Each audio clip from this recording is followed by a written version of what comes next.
तो हमारे पास जो अवकल समीकरण दिया गया है वो है cos y प्लस 2 गुणे x के सापेक्ष y का अवकलज बराबर 2x, और साथ ही ये भी दिया है कि किसी विशिष्ट हल के लिए जब x का मान 1 होता है तो y ऑफ 1 होता है 0। और प्रश्न में हमसे पूछा है कि y का मान पाई होने पर x का मान क्या होगा। तो पहली चीज मैं जो किसी अवकल समीकरण में देखता हूं वो ये कि क्या ये पृथक करनी है, क्या हम सारे y और dy को एक तरफ तथा x और dx को एक तरफ रख सकते हैं।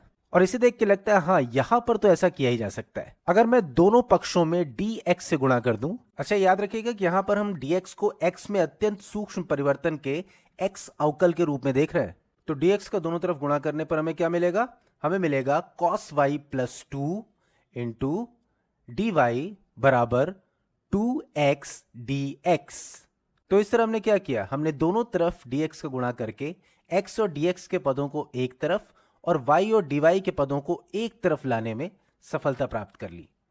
अब हम क्या कर सकते हैं, अब हम सीधे सीधे दोनों पक्षों का समाकलन कर सकते हैं। तो अब दोनों तरफ का समाकलन करने पर हमें क्या मिलेगा, तो सबसे पहले y के सापेक्ष cos y का प्रति अवकलज होगा sin y, और इसी तरह y के सापेक्ष 2 का प्रति अवकलज क्या हो जाएगा 2y, और ये बराबर हो जाएगा 2x के प्रति अवकलज यानी x स्क्वायर प्लस कांस्टेंट या स्थिरांक c के।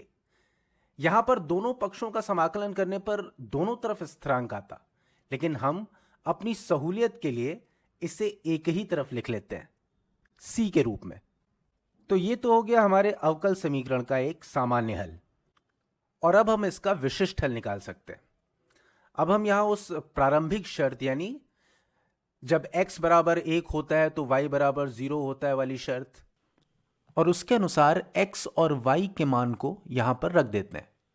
ये मान रखने पर क्या आएगा, ये हो जाएगा साइन 0 प्लस 2 इंटू 0, क्योंकि y का मान हमने यहां से क्या ले लिया 0, तो ये हो गया साइन 0 प्लस 2 इंटू 0 बराबर x का मान 1 लेने पर क्या होगा 1 square plus c, sine 0 plus 2 into 0 हो जाएगा 0, 0 बराबर हो जाएगा 1 प्लस c, और इस तरह से c बराबर हो जाएगा -1।